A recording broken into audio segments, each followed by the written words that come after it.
to a brand new video from me, Pickles Parker Reviews. Now today I will be doing another list after my Halloween video, which was the top 5 scariest Doctor Who monsters.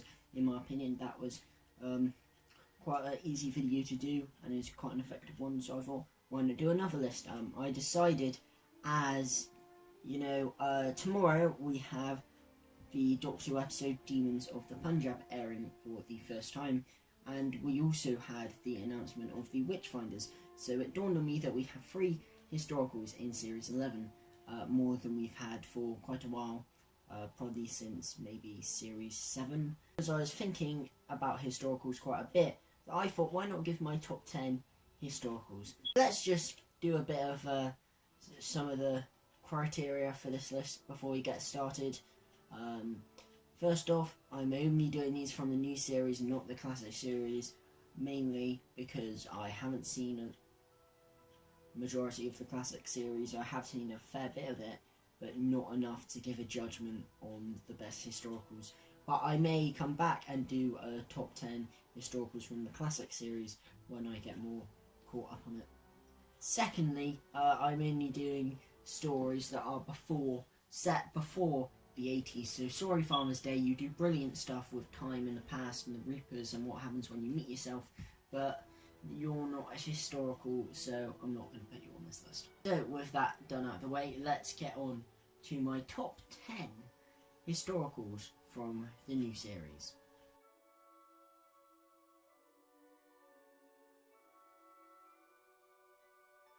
At number 10, I've gone with A Town Called Mercy, an episode that aired in the first half of Series 7 in 2012. Now this episode is written by Toby Whithouse, and it sees the Doctor and Co land in this town of Mercy, and they have to fight off this alien gunslinger. Now this episode is a western. It could have used the western aesthetic maybe a bit more, but I'd say kind of the feel of this story, it's very western, you know. The music from Murray Gold is very good, and this episode looks brilliant. I believe they filmed it in Spain, but it is really a convincing western, and some of the themes touched upon, you know, they kind of work in the western mythology, and I think this story just works well. You know, what I'm doing is I'm only looking at stories in terms of their historical side of it. So everything with the gunslinger, I can't touch on that. Just going on the thing, I think all the actors who are playing the western characters do really, really well.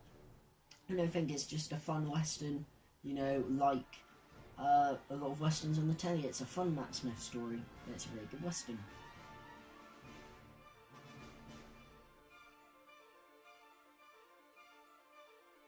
At number 9, I've gone with The Unicorn and the Wasp, the David Tennant story featuring Agatha Christie.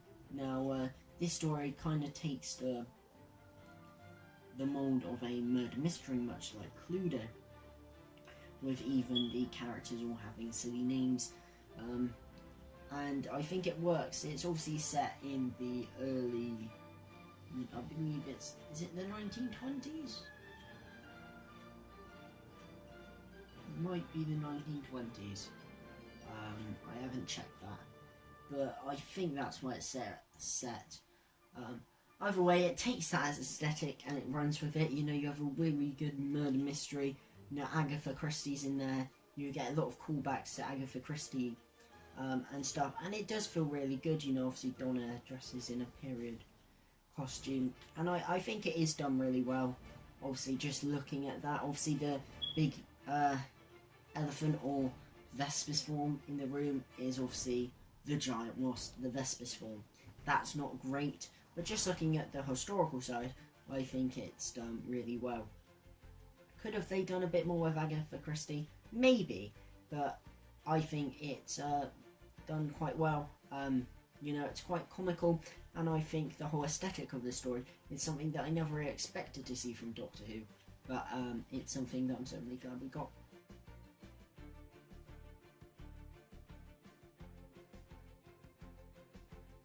At number 8 is a story that might surprise many people, but I've gone with The Impossible Astronaut and Day of the Moon. Now, this story isn't renowned for being one of the top historicals, but I disagree. Obviously, the main focus of the story, I suppose, is the silence and the Doctor dying and stuff. But putting all that aside, I really like the inclusion of the first man on the moon and the 1969 moon landing. I think it's handled really well. Obviously, you've got Nixon in there, and it's one of my favourite parts of history. I used to love space as a kid, and yeah, I always have a soft spot for the first man on the moon and stuff, and the moon landing. So I really like this episode. Obviously, these two episodes, because they're just fantastic episodes. Anyway, fantastic opener. But in terms of the historicalness of it, I think it's really good. You know, before Doctor Who kept on going to America, for example, after this, they go in the Town for Mercy, and then also in The Angels Take Manhattan, and then done most recently in Rosa. They kept on going back to America, which was kind of annoying. This is kind of before that, you know, so it was quite nice and refreshing to go there, and obviously going back to the 60s as well. It's just a nice thing, especially for a series opener, I suppose, not to be set in present day, to be set in 1969 in the USA. I thought it was a nice twist, and I really like the inclusion of the silence with the first man on the moon. Obviously, maybe in the future I would have liked maybe a focus on maybe the actual moon landing itself, maybe a whole story about that where the Doctor meets Neil Armstrong or something. I don't know if that would ever happen, but I'd quite like to see that. But in terms of what we get in this two-parter, I think it's a really nice inclusion.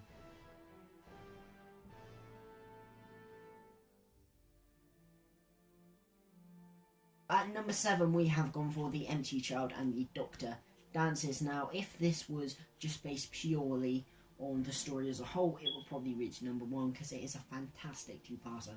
But focusing on the historicalness of the episode, it only reaches number 7. But that's not a bad thing because it still makes this 10. It's very atmospheric with the whole World War II setting, you know, the Blitz, where you've got the people living rough on the streets, you know, and you have when the Doctor goes and they're eating the rations with Nancy and things, and you know, the Doctor, Chris Ferguson, is really good this where he's talking to all the kids. I think it gets the aesthetic of Blitzstorm London down to a T, and it's really atmospheric, and it's a perfect setting therefore for the gas mask zombies because it works really well and really effectively. Another World War II historical, Victory of the Daleks, didn't make this list because I feel that story didn't take the most of its World War II setting, in the sense that the Daleks are basically space Nazis, so putting them in World War II seemed like a genius concept, but they didn't do that.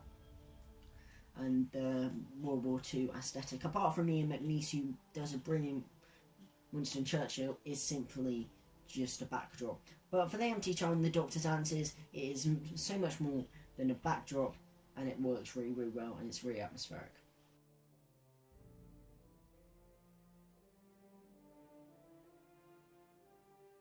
At number 6, I've gone for the most recent historical. We have got Rosa. Now, I may have seemed possibly a bit negative in my recent review of Rosa, but I think that was more to do with the end scene with the song Rise Up, which just really left a sour taste in my mouth. But, you know, talking about the rest of this episode, it's fantastic. It is really good in terms of the historical representation of the events. You know, first of all, Alabama looks brilliant in this episode, and South Africa is very convincing for Alabama, but also, you know, the depiction of racism is really quite harsh. It's really hard to watch with all the slurs that they're calling the black people, and like when that man slaps Ryan and things, and then you have the police officer and James Blake the driver. It's done really, really well. Vanette Robinson plays Rosa parts brilliantly, and you do get a sense of hope throughout all these bad things are happening. Obviously the song at the end, I've already talked about my hate for that song at the end, the moment where she's taken off the bus. She should have just been played silently. That would have been so much more effective. But in terms of the rest of the episode, I think in terms of how it's historically depicted, I think it does a brilliant job.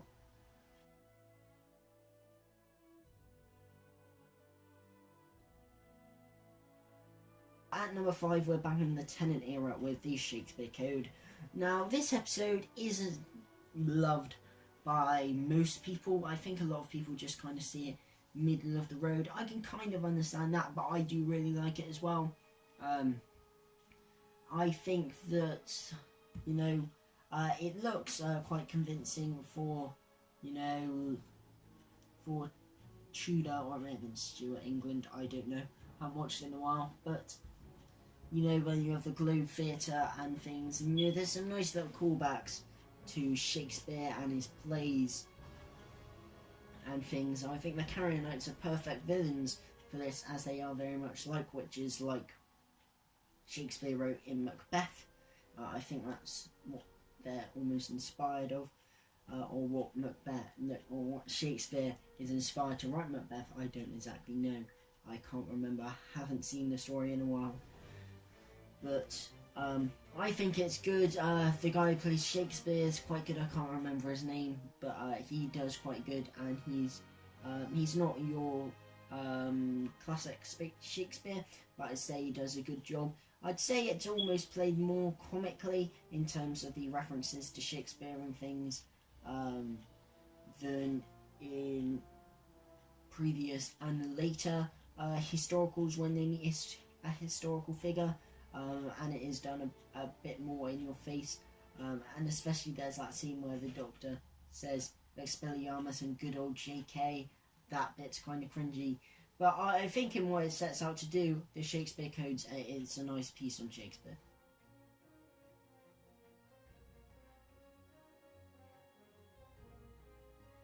At number 4, we've gone back to the Eccleston era with the Unquiet Dead. Now, again, a bit like the Shakespeare Code, this episode isn't really talked about, and it's kind of a meh one, but I don't really see why. I think when I was younger, it was one of the episodes that stood out to me from Series 1 when I first watched it for the first time. And I think obviously it's the first one where the Doctor meets a historical figure in the new series, and I think it's played really well. You know, Charles Dickens is done really well, and I don't think it's played for laughs so much like Shakespeare is in the Shakespeare Code. I think it's Simon Callow who plays Dickens. He's done really well. Eccleston plays it really well as being a fan, and you've got some nice little callbacks, but it's done much subtler. And the villains that are ghosts obviously links to his books, just like the Carrionites link to Shakespeare's plays.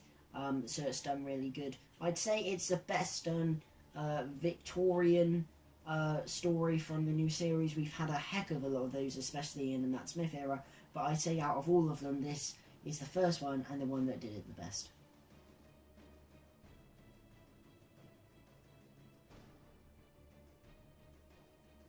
So at number 3, I've gone for the final two-parter on this list, Human Nature and the Family of Blood. Now, setting aside all the sci-fi elements and the whole Doctor being half human, the family of blood, the scarecrows, all of that, just looking at the historical element, I think it's really, really effective. And I think it's like Rosa, but I'd say it is subtler than Rosa, which I'd say is probably why I prefer it. In terms of like the racism and sexism in this story, especially the racism, you know, some of those like schoolboys, what they're saying to Martha and stuff when she's the maid is quite horrible and stuff, but you know, that's historically accurate and it is good for that.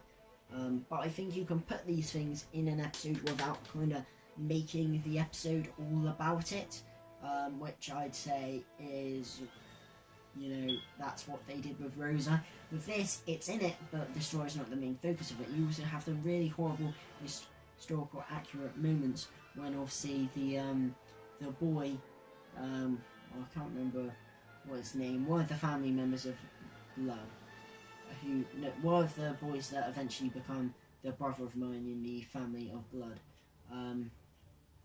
he asks the Doctor or John Smith if he can hit the boy, and John Smith said yes. So it's all quite horrible, and I think it does it works the historical setting of 20th century England really well.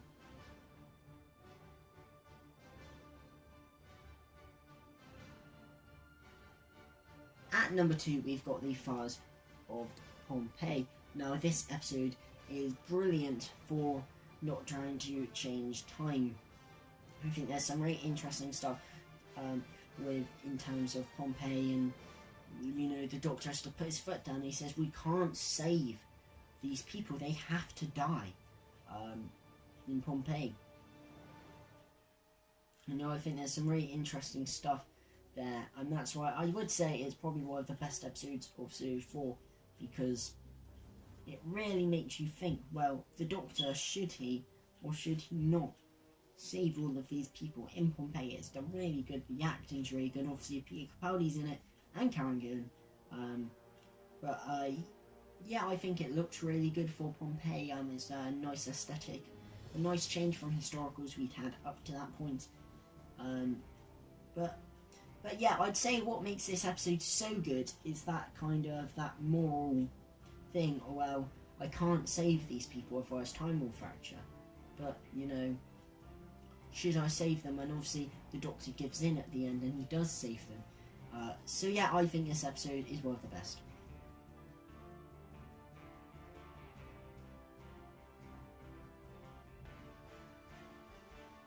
Now, finally, at number 1, I have gone for Vincent and the Doctor.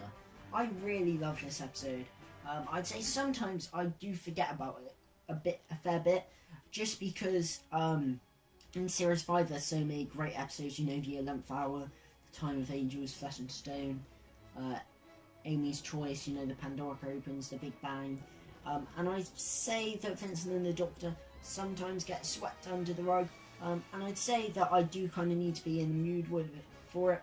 You know, sometimes I think that in previous times when I've watched it, I've kind of thought, well, it's a bit boring and it's a bit overrated. But watching it again recently, while I was really in the mood to watch Vincent and the Doctor, is actually after I watched Rosa for the second time for my review, I realised how good it is. You know, Tony Kreyn, he is brilliant as Vincent van Gogh, and it kind of juggles being like a touristic episode and seeing Van Gogh and, you know, pointing out all his paintings and all his works, and the Doctor and Amy being very excited, while also subtly tackling Van Gogh's mental health.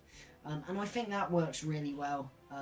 You know, obviously you do see a lot of Van Gogh's paintings, but I'd say they're integrated a lot subtler than Shakespeare's plays are in the Shakespeare Code. Van Gogh is done brilliantly. I'd say it's the best depiction of a historical figure. And my only criticism would be the monster, but we're not touching upon the monster in this episode. Although I do think it is a nice metaphor for mental health. Obviously, the scene at the end when the Doctor takes Van Gogh to see the museum is absolutely beautiful. It is a beautiful scene. And then when you have that speech by Bill Nighy, you know, saying that Van Gogh was one of the greatest men who ever lived, and Van Gogh is welling up. It is beautiful. It is one of the best scenes in new series Doctor Who, and maybe of Doctor Who in general. It is really good. And then we'll see at the end, Van Gogh still killed himself, but the Doctor's speech about life being a pile of good things and bad things, and they may have not stopped some of the bad things, but they definitely added to the good things, so his life was, they still made his life better, even if they couldn't save it. And I thought it is a brilliant speech as well. It's just a brilliant episode that hits you there, and I'd say it is the best depiction of a historical figure Doctor Who episode, and historical plays in general in new series Doctor Who. So yeah, number 1, Vincent and the Doctor. But thank you guys for watching. If you've enjoyed this video, leave a like and a sub and hit that notification bell. And I'll be doing previews and reviews for every single episode of Doctor Who Series 11, so stay tuned for that. Stay tuned tomorrow to watch Demons of the Punjab, another historical episode. I hope it's good, but let's find out. I am really glad we're getting more historicals now, so as I do like some historicals, so let's see if this one can step up to the plate. Thank you guys for watching, and of course, a goodbye.